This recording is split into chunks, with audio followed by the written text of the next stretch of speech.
good afternoon, everybody. And welcome to Building the Black Educator Pipeline Podcast. And I am your host, Shana Terrell, definitely dedicated educator, activist, and dedicated to the lifelong struggle of freedom and liberation for my people. Welcome back, everybody. Many thank yous and a huge shout out to all of my co-conspirators who come and support and watch us every week. We really appreciate the support and the love. And shout out to any new supporters out there today that are watching and supporting. But I want to say it's because of you guys, all of your love, all of your support, your likes, your shares, your commenting. You are the reason why this show is such a major success. And because of that, guess what, y'all? In about a month, we will be coming up on our 1 year anniversary of the start of this show. We are planning a really nice, dope anniversary show for you. Something you don't want to miss. But let's get into it today. So today's theme is building the Black Educator Pipeline, honoring our history. As you all know, Black History Month is upon us. And with that, we want to talk about why honoring Black history and our ancestors in education 365 days of the year is super important. Black history, Black excellence, all of that. We already know it's a 24/7 vibe. So we want to highlight the profoundness, the value, the power of Black history and Black excellence today. But we are definitely in for a treat because my Baba, Dr. Greg Carr, has been with us twice this month, and I'm super hyped. If you know anything about Dr. Carr, he's a busy man. So for the fact that he gives us his time and his knowledge, we super appreciate him being back on his regular spot this Thursday, last Thursday of the month. Of course, you know I'm not going to read his bio because we all know, right?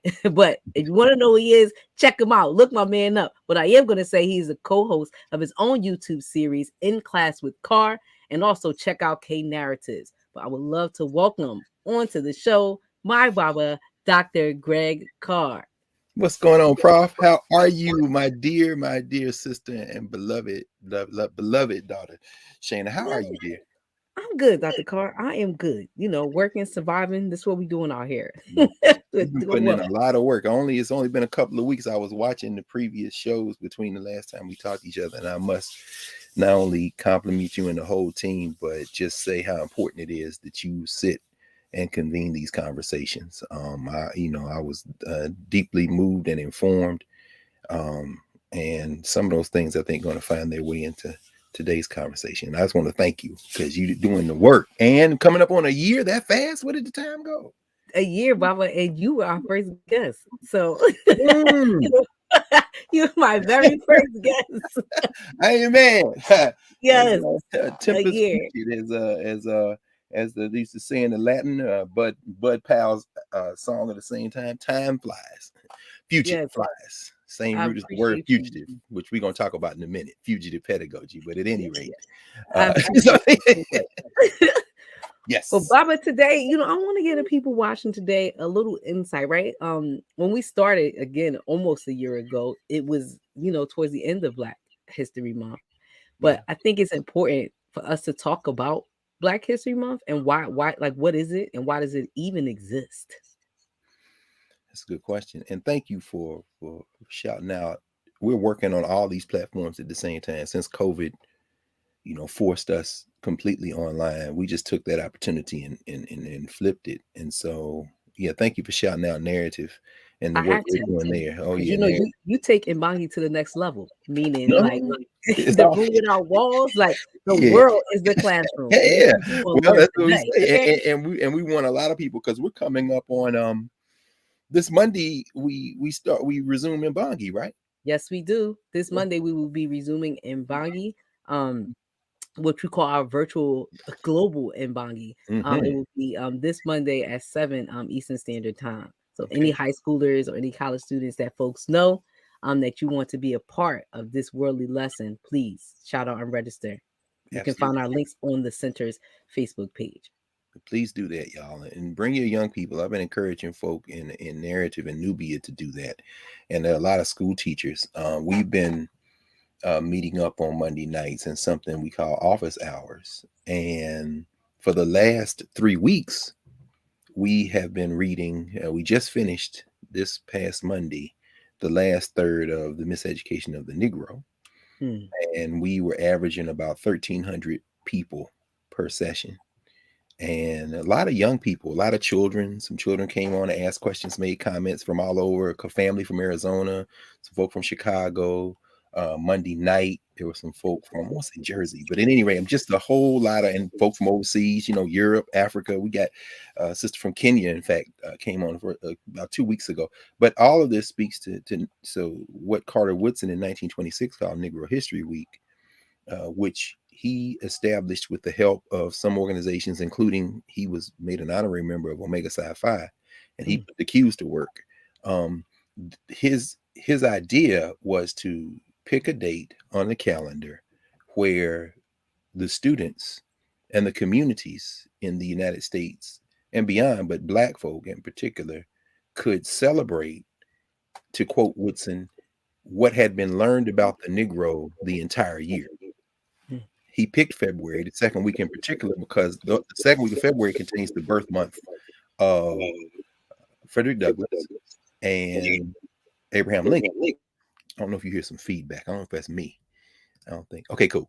And so he did that symbolically to basically to say that while we are, I'm gonna turn my microphone up a little bit. I was on Zoom earlier in class, so to basically say that in the United States, the fate of Black people, for better or for worse, is inextricably bound up with the fate of the social structure we find ourselves in. So it wasn't just about studying Black history in that week at all. In fact, it was the exact opposite. The message he was sending is that the African presence in the United States is essential to understanding Black folk, and not just Black folk, but to understand the country. And he quotes in his Education Negro, there's a quote that he takes from a woman, Frederica Brenner, who said she visited the United States in 1850 rather. And she said, quote, "The romance of your history is the fate of the Negro." And it's very interesting. It's in a chapter. I'm going to talk about that in a minute. One of the chapters is Miseducation of the Negro. But anyway, long story short, that initial week in February, which was tied most intimately to the segregated schools, during U.S. apartheid, because they were studying Black history, many of them year round. And then in February, they would put up their displays, they would give their speeches and their reports. That mushroomed over the years between 1926, when it was started, in 1950, April 1950, when Woodson made transition. He was very proud of the fact that this had spread. In fact, at his death, W.E.B. Du Bois said there was no one other person in the history of the United States who had done more to advance a concept like this than Carter Woodson. But Woodson was also very disappointed. In fact, one of the last things he wrote that he published in the Journal of Negro History was an essay that we included in the lesson on Carter Woodson we wrote for the School District of Philadelphia when we wrote the curriculum framework for the high school history course in Philly. We did a whole lesson on Carter Woodson called Intellectuals of the African Diaspora. He was the first of what was to be a series, but as we know in curriculum instruction, Philadelphia has a number of curricula written for African-American history, African-American studies, and then a new administration comes in as if the work never got done. But in this case, that all can go to hell because we continue to do that work. But at any rate, there was a document we included for high school students. And if you're a high school student in Philadelphia and you say, "I've never seen that," you need to storm the school district building and ask them where that curriculum is we wrote. And it was the last editorial he wrote. And he said, and it said, "No study and consequently no celebration." And he said, you can't celebrate what was then Negro History Week if you haven't been studying the whole year. So this isn't he said, in fact, what has happened is he called them mischievous orators. He said mischievous orators have now turned this week in February into the only time that they talk about the Black folk. And when they come out to talk about Black folk, they talk about Negro problems, the things we're suffering, and the racial problems. He said that is not what this is. And in fact, it's not even a Negro History Week. It is the Negro in History Week. He said, if you just tell the facts about what we've been through in our entire existence, which goes back to the origins of humanity, we need no special pleading. He said, but that's not what this country is interested in. They just want to talk about old poor Black people and how we got jammed up. And then he said, now you got these mischievous orators with no historical memory who come out in February and basically sing and dance about the race problem. And now, of course, for pay. The last thing I'll say is that Woodson made transition in 1950. And it took about another generation, around 1974 and 5. The push was, well, actually earlier than that, 1960s, late 60s. The Association for the Study of Negro Life and History changed its name to the Association for the Study of Afro-American Life and History, and began to push to formally extend that week in February to a month in February. And they were very successful, so much so that in 1976, the President of the United States, Gerald Ford, issued an executive order recognizing the entire month of February as Black History Month. And that's where the week came from. That's where the month came from. So anybody watching this who would then go out and say that they gave us the shortest month of the year, you are now officially spreading misinformation, fake news, and propaganda, because they didn't give us anything. We gave ourselves this, extended it, and they recognized our extension. So that's the short history. No, I think that was well said. And I think, again, people don't know, right? And I love the phrase mischievous orators. I love That's that. what mischievous. No, a lot I of love that, right? a lot of ratchet mischief. But at any rate, we can the spreading of misinformation. Misinformation. Yeah, you have to be educated, you have to be knowledgeable, and you have to research, like you said, 365 days of the year in order to celebrate it, in order to speak on it. And furthermore, you also raise a really good point. You have to read and research in order to speak on or speak about these people who are in history. And I think that's why it has to be studied 365 days of the year. Because how can you celebrate people? How can we celebrate our ancestors? How can we celebrate Black history when we don't know who folks are? And we pick, you know, now we've picked a month. But beyond that, again, it's celebratory. It's not like, hey, we're just gonna learn about this month. It's actually we're celebrating Black right. excellence. And you and you can't celebrate if you haven't studied. You don't know it. What are you celebrating? You have Well, no clue that's what it. you're celebrating, That's right? You exactly don't you don't know. You And I don't. think that's a major distinction to make about Black History Month. Maybe for some it is the month to learn and it is a month of awareness. Which is why But Woodson wanted to, yeah, exactly. He wanted the ambassadors to teach the history of our people to the rest of the country and the world, to be our people. So yeah, he wanted everybody to come to the February Black History pageant. And then you could see these 5-year-olds, these 15-year-olds, these 85-year-olds, these communities, and people would come. And while they were celebrating and showing each other what they'd learned, there'd be somebody in there to be like, I didn't know any of this. Well, welcome. Well, come on in and come learn. on in. Come on No in. question. It was definitely not exclusionary. The only reason that it was almost exclusively Black was Jim Crow. So after they smashed Jim Crow, and we know the schools now are more segregated than they were before 1954 in the United States, unfortunately, the question then becomes, how did something that was designed to be a short period of time, as Woodson said, to demonstrate this, educate people, celebrate what you've learned, how did that get turned before Woodson made transition for some people into the exact opposite?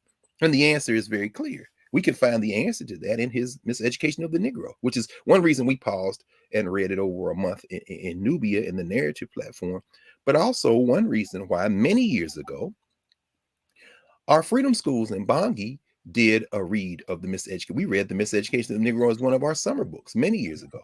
And a thing about study is you can never stop studying.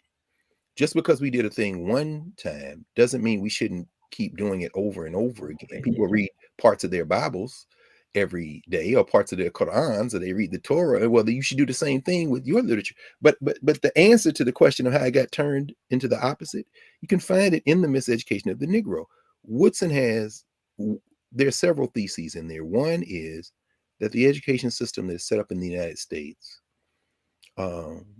is set up to do what it's doing, which is literally to keep most people poor and working in a structure that exploits their labor, and for Black people to keep us not only in that situation of being labor and fodder for the machine, but also to keep us completely and wholly ignorant of what our collective desires should be, what our collective memory is, and what our collective purposes should be. He said, so the system's working just fine. He said, but Woodson spends that book critiquing Black people who should know better, for allowing themselves to be used. And he's talking particularly to the Black bourgeoisie. He said, y'all are being used, and so therefore we should just turn away from you.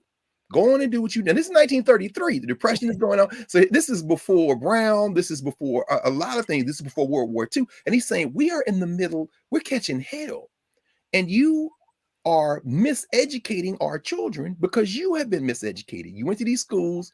You went to all this. And so I say that the answer to how this thing got turned around in terms of Black History Month can be found in the Miseducation of the Negro. Woodson says in a chapter 13, entitled Understand the Negro. He says the key for our education must be destroying this concept that we are not valuable and we are not worthy, but then applying that idea to study to recover what I call the momentum of memory, but what Woodson refers to as grounding ourselves in the study of ourselves. Mm-hmm. Now that sounds like, oh yeah, we believe that. No. And here's where I have to, and I've been watching, your discussion with Brother Jarvis Givens and Brother Chris Edmond, and I'm saying, I love the energy. I love the idea that we must engage in this act of fugitive work, or that we must, turn to ourselves and celebrate ourselves and study ourselves and have deep intellectual commitment and be in our full expressiveness. All that is correct. But where it goes off the rails, or in a chapter earlier where Woodson writes in Miseducation Negro called Where We Missed the Mark, is you never start with slavery. Because the minute you do that, you don't have any hope of becoming anything other than a well-dressed, expressive, joyful tool of the same oppressor that has you, that you still go to the institutions and they say, oh, we can deal with the singing and dancing. We can deal with all the displays and all this is great. Just bring me my money. Run me my money. In fact, we like that kind of thing. In fact, we support that kind of thing. And Woodson was raining fire on that because he said that is the exact miseducation I'm talking about. That didn't help us. It didn't help us. You just let you go ahead. Yeah, please. I was gonna say, and I think that of course we're gonna like starting our history with slavery is a major limitation on who we are as Black people. Yes. And it gives the notion that we weren't anything until we came to America, and we're only doing what folks, our oppressors, are allowing us to do. Right? When you start history there, I think that it's a major struggle. And I also want to say, of course, thank you for watching my previous shows and the guests that I have on. But I say this all the time. I think it's important that us as Black people critique each other and hold each other accountable. No matter what, like it's super important. Like we shout out folks and we celebrate folks because they are doing great things, and regardless of folks' perspectives, they are doing the work. Or they have, we all like feel like we have folks' best interests in mind, right? From our different narratives or our different perspectives, but it's super important that we stay critical of each other. So saying that to say that I appreciate what you're going to go into and your feelings and your thoughts around watching those episodes and how it connects and making sure that we are uplifting the true essence of what Black history is. And that's tough. That's tough. I think that's important. I appreciate that, Shana, because it's difficult because we all have to engage in what used to be called in the 60s and 70s at the height of the Black nationalist and Pan-African movement, principle critique. And none of us, in fact, I'll share two quick examples from my own learning. Two of the greatest influences on my life to develop as a teacher, Theophilo Benga and Jacob Carruthers. I was rereading the last chapters of Jarvis Given's Fugitive Pedagogy, which I encourage people to read. I think is very important. He's talking about Black teaching and the roots of Black studies. And he talks about the roots of the word fugitive and the roots of the word pedagogy, because he has this theory of fugitive pedagogy, which never sat right with me. And I read his definitions of fugitive and pedagogy, and he traced it to the Greek and the Latin, and I looked at the footnotes and realized that he had gone through the dictionaries. I remember Dr. Obenga made us take a semester of Attic Greek, because language isn't just about word definitions and roots. It's about understanding the culture from the inside. And so Dr. Obenga used to always say to us, we're not going to make any progress as people of African descent until we're able to, in the words of Jacob Carruthers, speak with our ancestors without interpreters. Mm-hmm.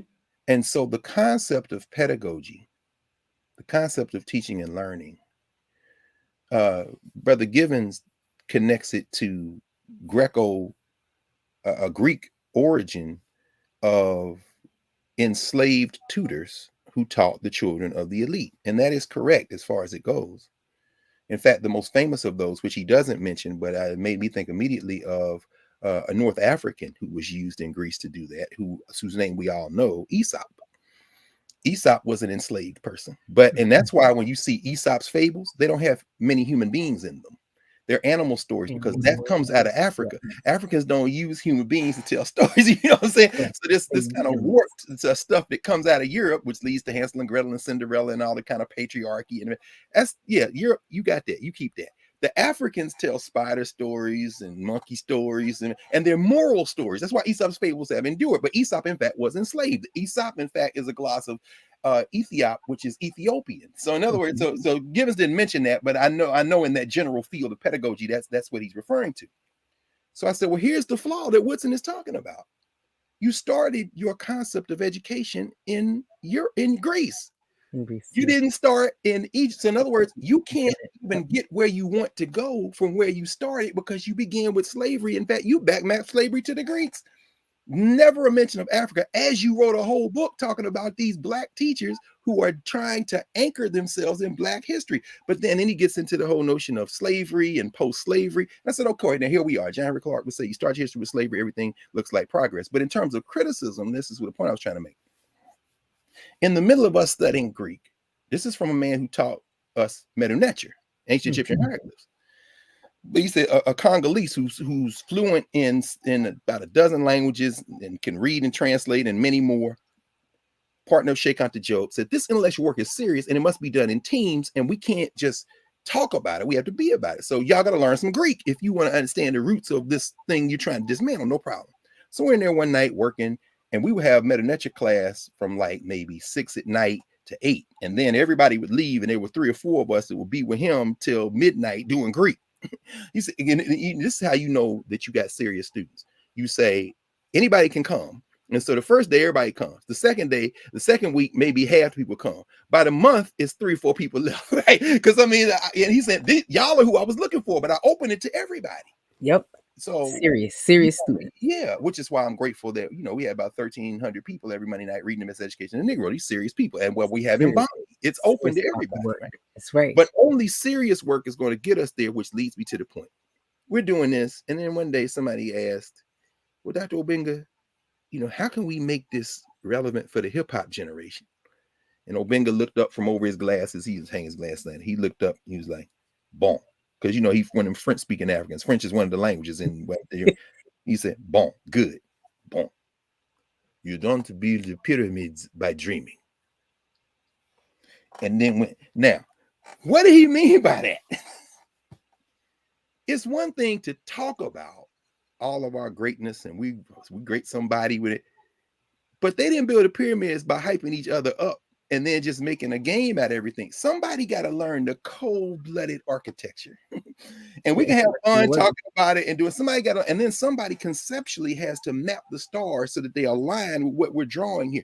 And all of that happens at the same time. The second of the 2 lessons, and I'll end with this. I was in Ghana, it's 1996. We're standing in the hotel lobby in Accra. We about to go out and do some work. And so I'm standing with Dr. Theophile Obenga. And I had just finished reading something, I forget now. And I was talking to him about Michel Foucault, because one of the things that happens, and Woodson talks about this, Woodson got a PhD from Harvard. Mm-hmm. And the joke is that Woodson, like Sterling Brown and others, would say, I spent the rest of my life trying to unlearn what they did to me in that institution.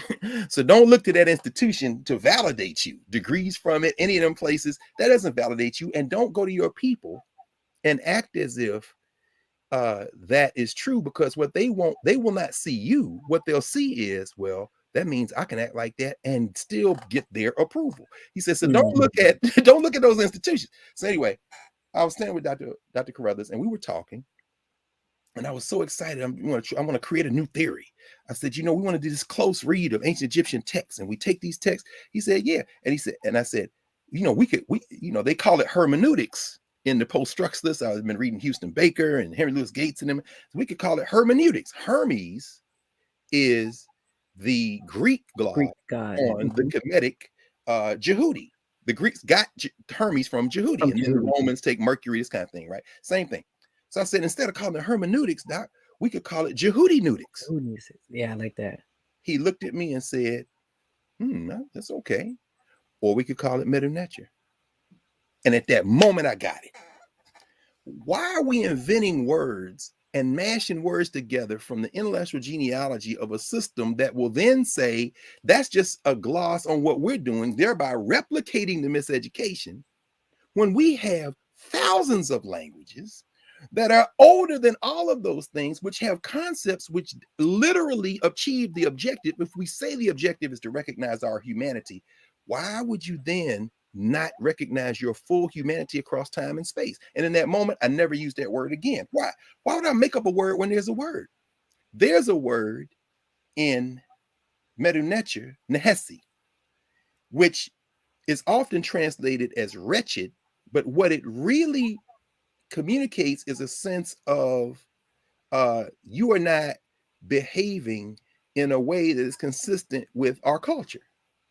Why use the word ratchet, which is a gloss on the word wretched, when there are many different words, and I'm using one of the oldest in human society, ancient Egyptian, which speaks to the idea that there's a way to be expressive while at the same time, and be yourself, while at the same time helping to advance all of us collectively toward a common purpose of building. And so their concept of wretched or nehesi is very different. In fact, the Egyptians often referred to the Nubians as nehesi. And the European Egyptologists would say, see, that means they're two different people. But when you're an African-centered, a person who understands the language of Egypt, like my dear brother Mario Beatty, who teaches this language at Howard to the students, he says, no, this is the same way two cousins or two siblings or two people in a community who love each other, one sees the other acting out and saying, why are you so ratchet?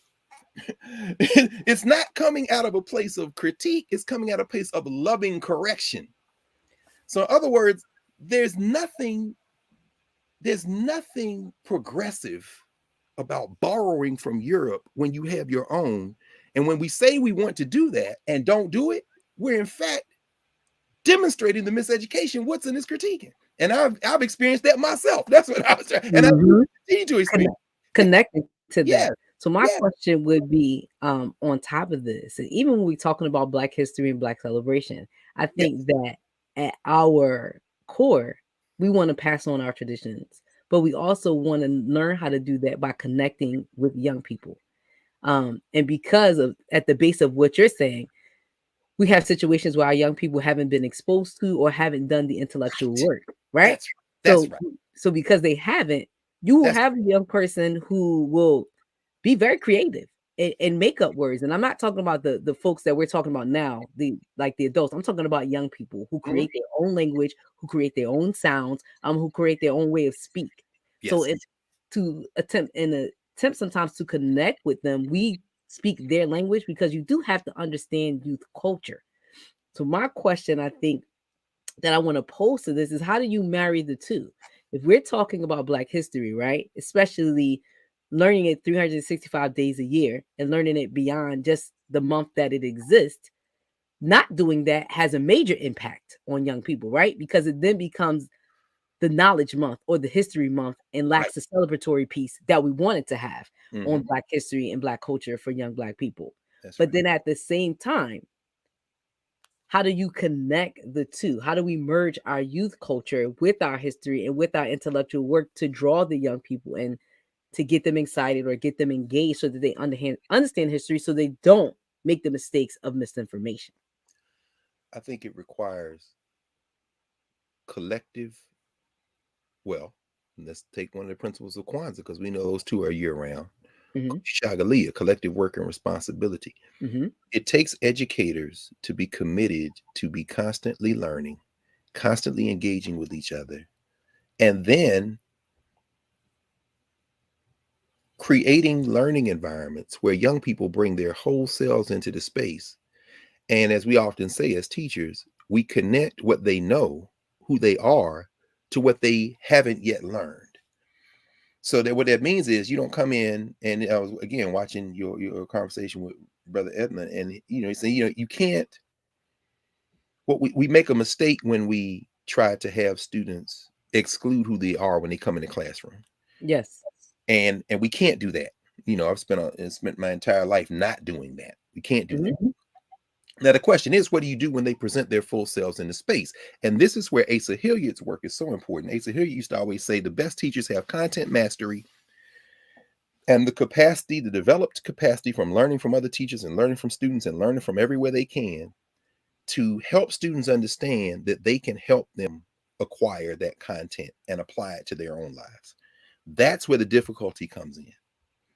Because as teachers, I think we often concede to the expressiveness of our young people and mistake that for helping them acquire that content mastery.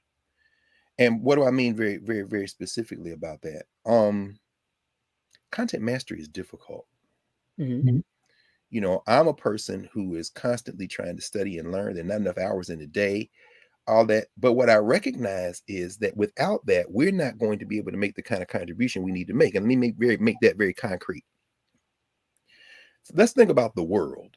Where would you say, Shane, off the top of your head, you might find some of the most well-behaved and at the same time extremely creative and expressive and culturally just brilliant people of African descent in the world, children of African descent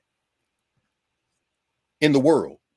And you seem like well-behaved and expressive. Well-behaved, I mean, able to not only be fully expressive and remote, but almost emitting at the same time a kind of collective discipline, in the sense that, oh wow, this is no less creative than any other Africans anywhere else in the world, but they just also seem to have the ability to kind of do this in concert and at any moment turn it on and off and move. So if you ask me like getting in down the world, nitty-gritty specific, right? Yeah. Of course, I'm going to say in freedom schools. That's where that's have where. you ever seen a classroom in South Africa or Ghana? I have not. I have. And what I'm saying is that when I think about the fact that dance, music, expression is no less creative on the continent of Africa than anywhere else in the world among African people, I look at the African people in the United States and I see the same creativity, the same expressiveness, but what I see missing is a grounding. And it's interesting because, again, reading Brother Given's Fugitive Pedagogy, he takes the word fugit back to its Greek and Latin origins, and he talks about fugitive, being this kind of disruptive, this kind of intervening space. But the word fugit really has the connotation in Latin of impermanence. In other words, like flight, but flight in the sense of something that will not last. And so a fugitive is someone who is outside the boundaries of an order, but who will ultimately fail. You're a fugitive, meaning what? The law is still there. You're going to get recaptured, or you will have to live your entire life in flight. There's an impermanence there, a kind of intransigence there. I think about a word that is often used, and it's a pejorative. And many of our West African friends will know this word. You ever heard the word akata? Yes, wild dogs. Indeed. Wow. Right? Yes. This is often used to talk about the Africans in the United States. In the United States. That's how I know what it is, because it's no an insult. Right. It's an insult. Right. It's like the assertion is you don't have no culture. You people are not grounded. Y'all just ratchet all the time. You know what I'm saying? Y'all just wow. Yes, that is true. Now, the point is, you can see any dance move in the United States, you can see it in Africa. But then the question becomes, those same dancing Africans, doctors, lawyers, engineers.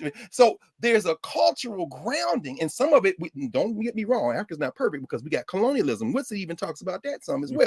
So this is not to elevate anyone. And they're wrong about the idea that African people don't have culture. But the challenge Woodson raises in Miseducation of the Negro, and the challenge we have as teachers in the classroom and anywhere else, is to tap into that cultural genius, and at the same time link it to the kind of collective learning space that has people understand that you can be as loud and as expressive. We want all of that, but we want all of that as well emptied into this long genealogy.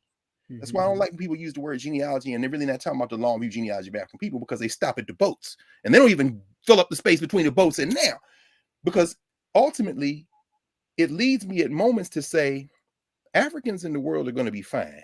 I'm not sure about what contribution the American Negro is going to make going forward, because the miseducation, you know what I'm saying? And a heavy statement. You know what I'm saying? And I'm not even talking about all the Africans in the hemisphere, because I've been to Brazil. We took the curriculum of Salvador Bahia, and I saw that same type of grounding in the Afro-Brazilians. Or if you go to the Caribbean, you see African people who were trained in Trinidad or Jamaica or Barbados, and they come to the United States, expressiveness, culture, and at the same time, why can't y'all sit still and get this other lesson? Or as you're doing this, why can't you? Because the African in the United States has been so traumatized by enslavement that even when we think we are engaged in cultural recovery, we're reinscribing this miseducation and using our culture to do it. It's a delicate conversation, I think we have. It is, but it also brings me to like another question that I had in this topic and conversation when we're talking about Black excellence. Yes. So one of the things I learned from you in terms of Black excellence is like you have to study your history beyond the books, right? You have to study your history beyond the slave narrative. You have to study the diaspora. Like you have to know all of these things. You have to learn about Kemet. You have to talk about Egypt. You don't understand Black excellence if you don't understand all of that. That is one of the things that I learned heavily from you, because I remember being, a young girl from the Bronx, and deep into my Blackness, right? All of us, like hype about my Blackness, but what I was missing was definitely the linkage to my true history, right? To Africa. I remember saying as a teenager, like, I'm not African, I'm American, right? Me too. Because we grew up hating Africa, of course. And I didn't necessarily hate Africa, but I didn't identify with Africa. Well, you were better off than me then, because we hated it growing up in the 70s, because we were miseducated too. So at least you were indifferent. Yeah, I didn't hate Africa, but I just didn't feel a connection to Africa because, again, we already know the history was stripped, but also didn't have the resources to understand, though my history, my personal connection was stripped, my history isn't cut off. I can still understand what my folks and what my ancestors did and who I am, right? Who I was born to be as a person in excellence of Blackness, right?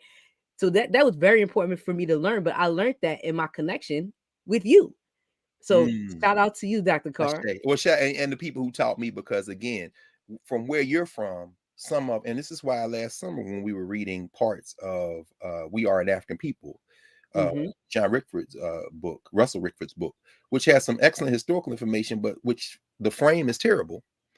No, seriously, because I mean, the history of the East in Brooklyn, Baba Jitu Weusi, Les Campbell and them, the history of the African-centered schools in the Northeast, Jersey, in New York, in Philly, as we know, Baba Emeki knows them well, having gone to them.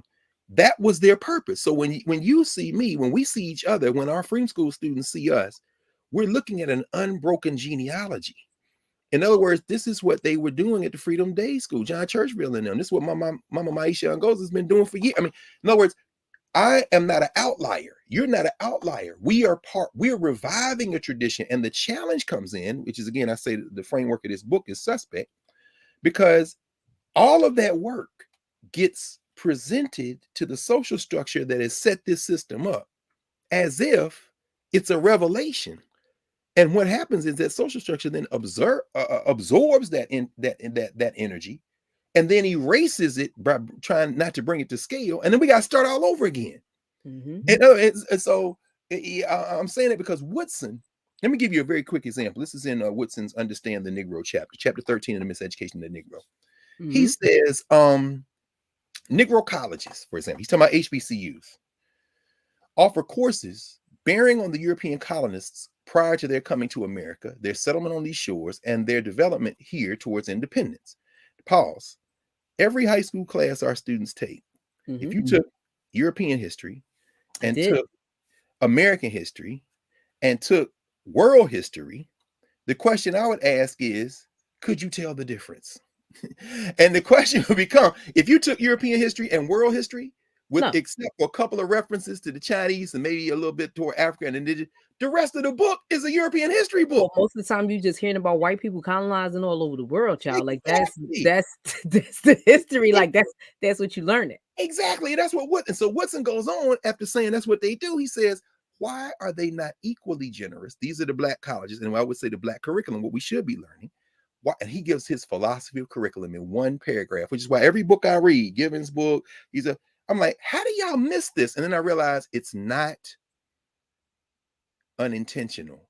You miss it because you have to miss it, because the difficulty for educators to do that kind of work of recovery, for some people, once they find out, is I can't do that. No, you shouldn't be trying to do it as an individual. We should be doing it together. But then the next thing becomes, yeah, but if I do that, maybe my book doesn't get published by Harvard. Maybe I don't get recognized and get all these awards from these people. Why? Because the system, this is what Woodson is saying, is not interested in what he's about to say. He says, why are they not equally generous with the Negroes in treating their status in Africa prior to enslavement? This is Woodson. Wait a minute.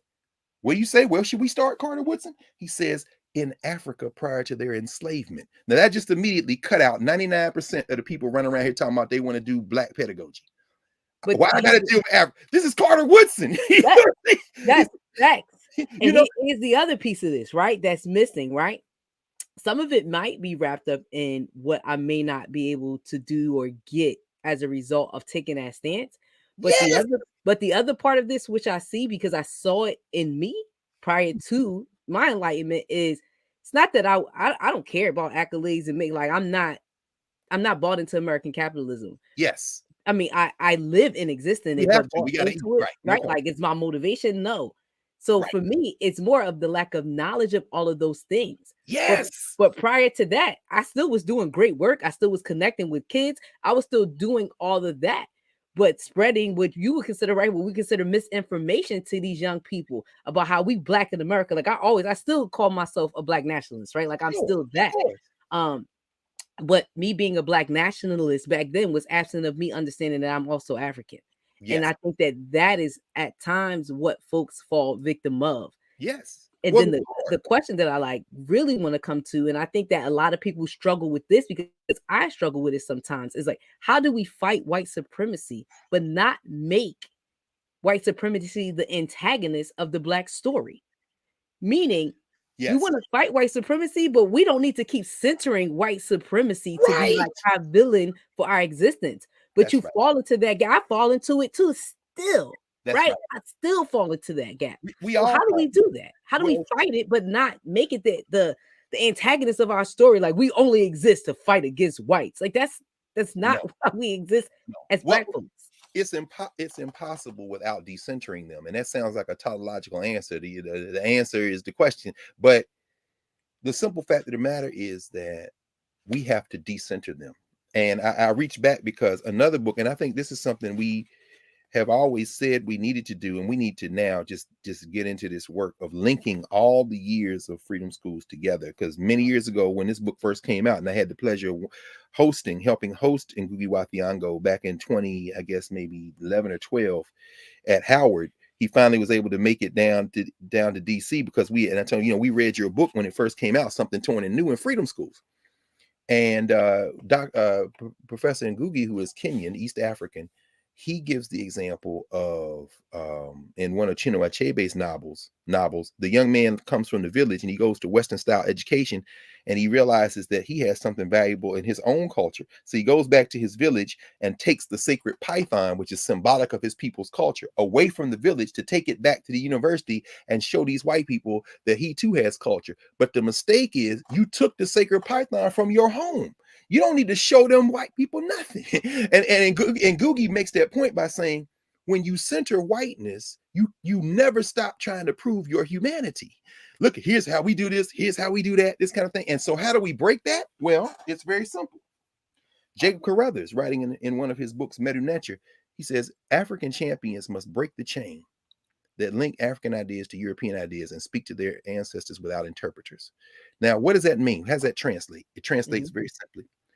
When Carter Woodson in The Miseducation of Negro says we have to start with Negroes prior to enslavement, what he's really saying, and he didn't have the capacity to do anything other than what he was able to do by the time he made transition. He published a very important book in the late 1930s called The African Background Outlined, where he literally puts together a curriculum framework with teachers and other educators and shows us how to do that. The Negro in our history. In other words, we have text to do. That's why anything that's written now and the person says this is a new, I immediately put my ears on and start reading it, and then start footnoting all the stuff in there that's not new at all. But I realized that's not even about saying it's new. This is about you marketing yourself, trying to say, you know what I'm saying? But we lose the momentum of memory. So how do we do it? How do we not center whiteness? Well, we look at freedom schools. We don't use European terms. So we have a pathway to Ma'at, a pathway to Jehudi, a pathway to Sachet. That might feel odd at first, but when we link what students know to these new terms, they have now acquired language that doesn't center Europe. Now, that means, well, it's anti-white. No, they can now have dialogue with any culture from their own cultural tools. So somebody says, well, Shakespeare. And they said, yeah, Sundiata, Ptahhotep. What's that? Well, let's compare. And now we can have a conversation. But what does that do to the system? Now the system is nervous because you're not making a black version of the stuff we're giving you. You're not pimping out, hyping, flexing, spinning, making ratchet, the stuff we give you. And that we're cool with. Why? Because it still comes back to us. But you're now standing in something that we can't connect to without having to learn about you. And we have no interest in learning about you. The you we think of you as is no different than the you you're trying to say is you. You're singers, you're dancers, you're athletes, you're ball players, you're rappers. You make everything funny. We you laugh and we put on something funny looking clothes to us and we just laugh and tell you, oh, that's so cute, that's so cute. And then when we get ready to do business, we retreat into Harvard and Yale and we have our own rituals. We ain't gonna change them 1 inch. And then we'll invite 2 or 3 of you in and we'll even let you put a little kente cloth on your stove or maybe do a little dance as you get your degree, as long as you stay on this stage. Now, the minute you go out and create something that's truly maroon, that's anchored in your culture, we got to come to you to understand it.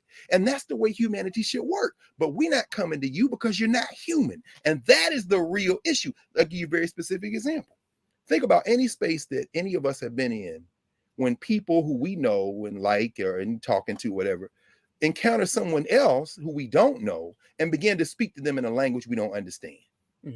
We have now been put on the margins of a conversation. Now we can learn that language too and be in the conversation, but in that moment of unfamiliarity, we retreat into ourselves.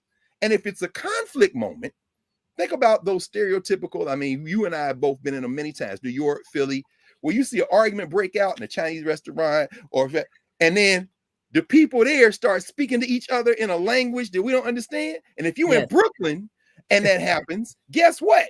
Then the 2 Nigerians go into the language they don't understand, that these other people don't understand, and now it's on even. And now we got to treat each other. Now we got to treat each other with respect. Why? Because you can go into a language you don't understand, and I can go into a language I understand, and now we're gonna be human together. Well, guess who in those situations is just got to take the L? The American Negro. Why? Because the hard part is acquiring something that allows you to stand in a humanity that people can't assault. And as long as whiteness is at the center, we are going to be the perpetual victims of being drawn into a thing that we're on the periphery of. Now, I'll end with this because I know we were running against clock. When Woodson in that chapter says that you've got to, he says, why they're not equally generous to the Negroes and treating their status in Africa prior to enslavement. Then he says their first transportation to the West Indies, meaning what? Most of the Africans who ended up in the United States did not come directly from Africa. We were put back on boats after going in the Caribbean. So if we're going to do this, we have to connect differently to the Africans of the Caribbean. And guess what? The next thing he says is you got to study the Latinization of certain Negroes and contradistinction to their development of others under the influence of the Teuton. Now that's unfamiliar language. Let's translate it quickly. When we got dropped off in the Caribbean, some of those islands were under control of the Spanish, some of the control of the French, some of the English. When we say blacks and Latinos, that's miseducation. Why? Because if we're going to learn, look, right there in Philly, you got all these black people who speak Spanish who would say, I ain't black, I'm Dominican. I ain't black, I'm Puerto Rican. I mean, no. But you know what I say to them? You know what I say to them? You're right. You might not be black, but you know what you are? You are African.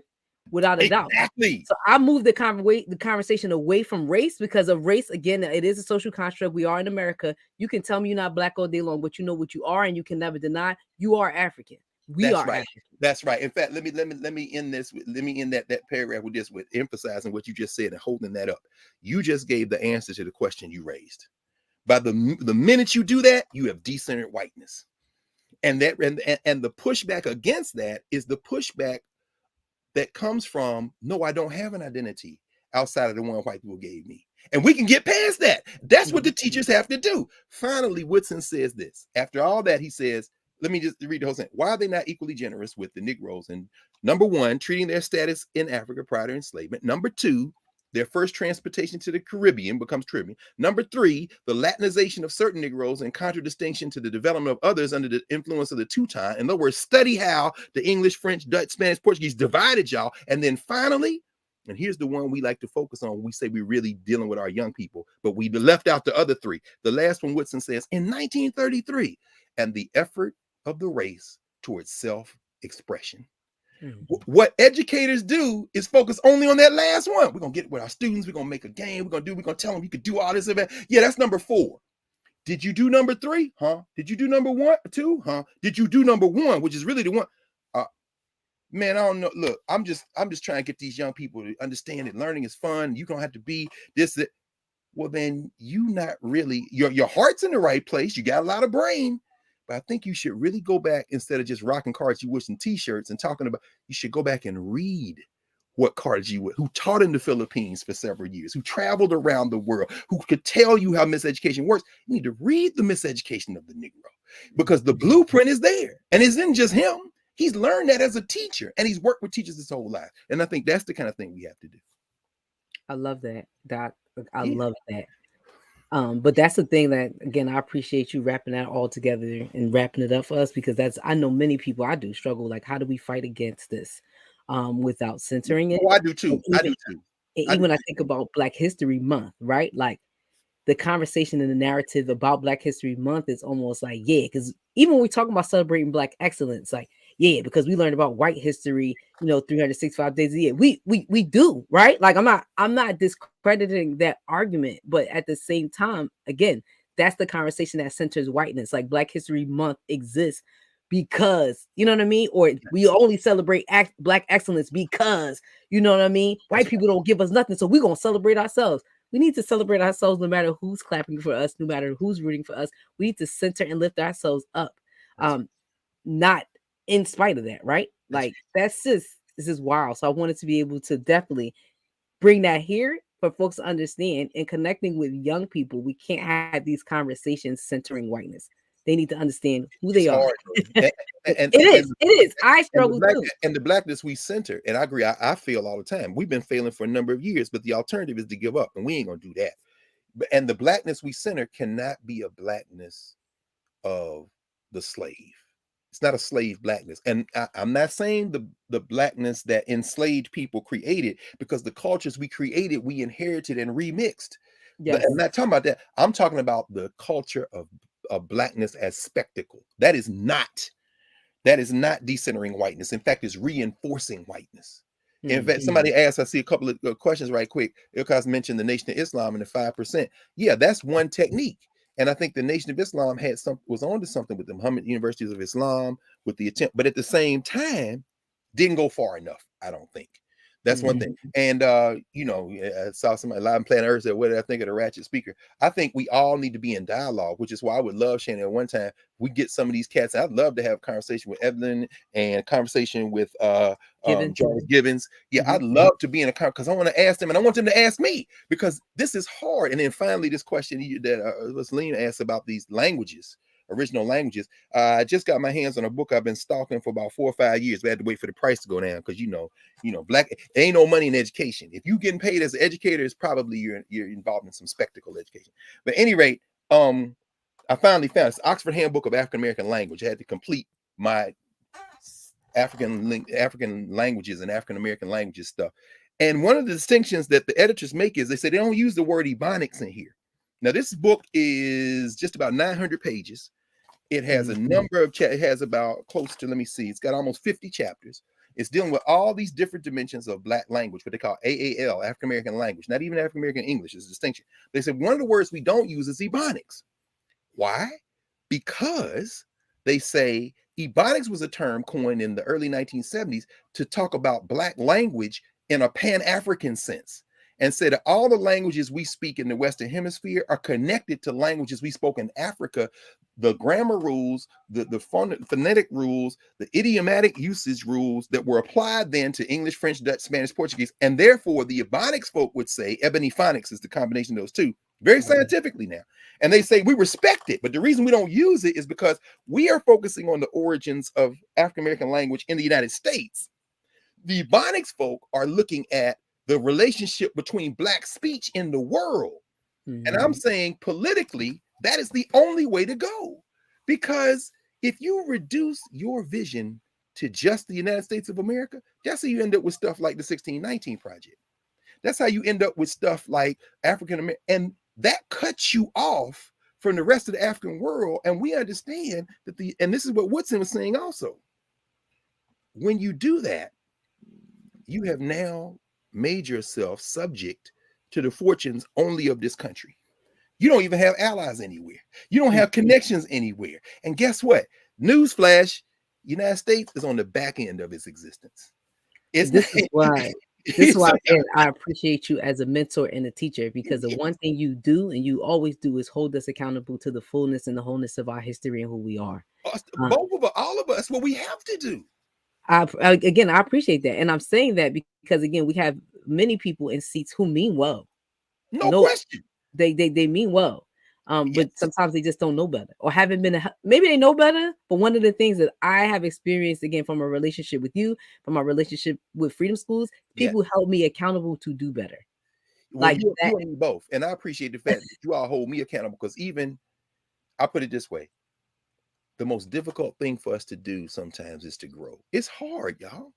I'm going to tell you, as a 56-year-old man who has been a teacher almost all my adult life, every day I realized that I need to know more about this to be in a conversation. I was in a conversation about Introduction to African American Studies class Tuesday morning.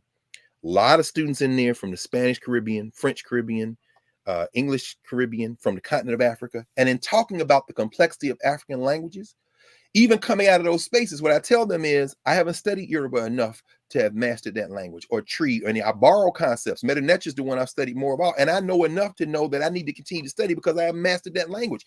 But we can't do it as individuals. We have to be teams. But then when somebody comes in and says, yeah, this is the way to go, I'm always suspicious. You really mastered that? Oh, yeah, I mastered that. Okay, so I'm reading what you're writing. I don't see any sense that you've engaged in it.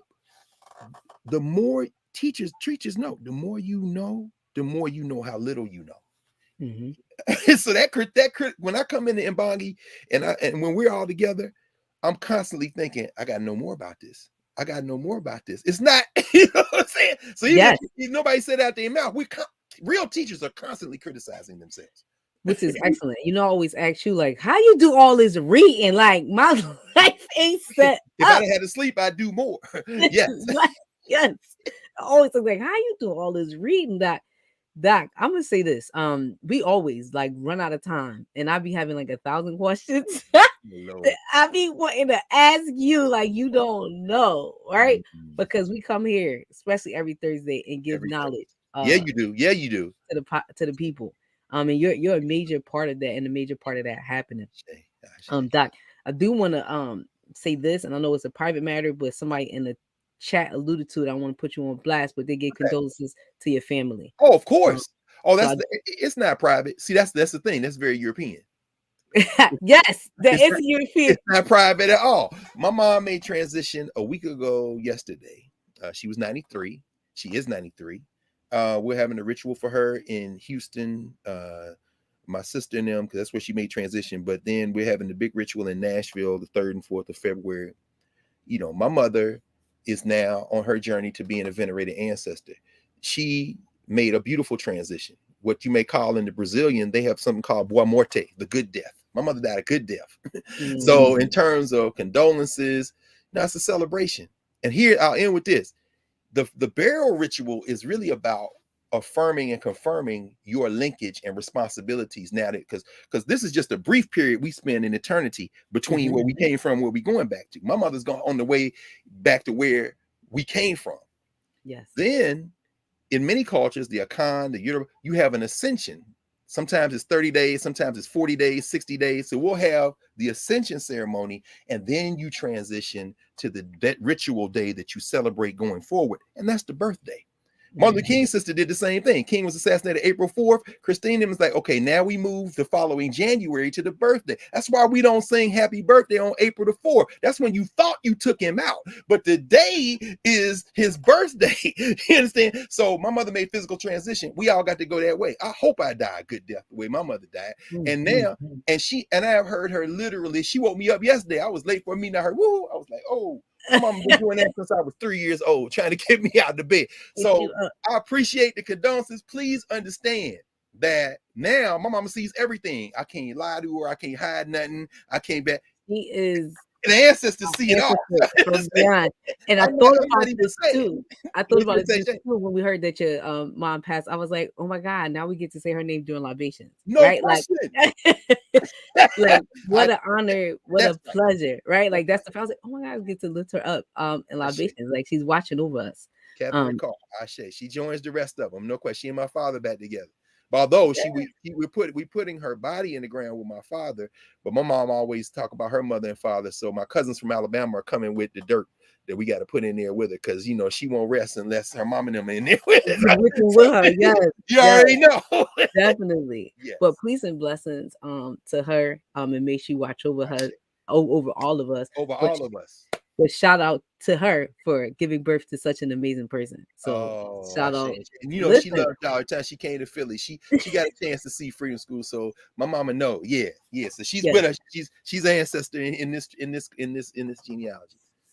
Definitely, but I wanted to lift that up before we left. I didn't want to have that moment without giving Mama Carr her respect, without a doubt. Listen, and I need people to understand, right? Like the way you are and who you are as a person. Meaning, your mom passed, she died a good death, but you still are going to take the time out to be a blessing to us and give us all knowledge. And I mean that's just major. That's how she taught. That's how she taught me. In fact, I know we went over. I want to tell you this right quick.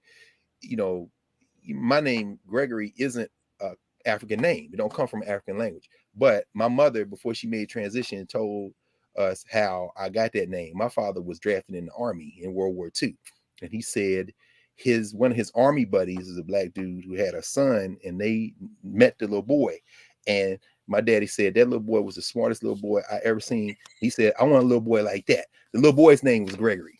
So that's look at here. I'm gonna have to name my son Gregory. But just think about that. Here's a name that's a European name, but the reason I got the name is very African.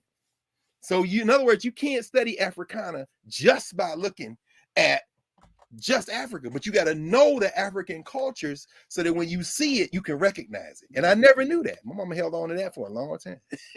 She gave it to you. Well, shout out. Appreciate it. Well, Dr. Carr, we have come to the end of the road, brother, for today. I want to thank all of our viewers. We had some great viewership. Yes. Today. Our friends in there. I seen Australia. Today. Yes. So thank y'all. Yes, we thank y'all. We love y'all for supporting Building the Black Educator Pipeline. And we will see you next week here. Same place, same time. Peace, y'all. All right, Mama Harriet, tell me peace.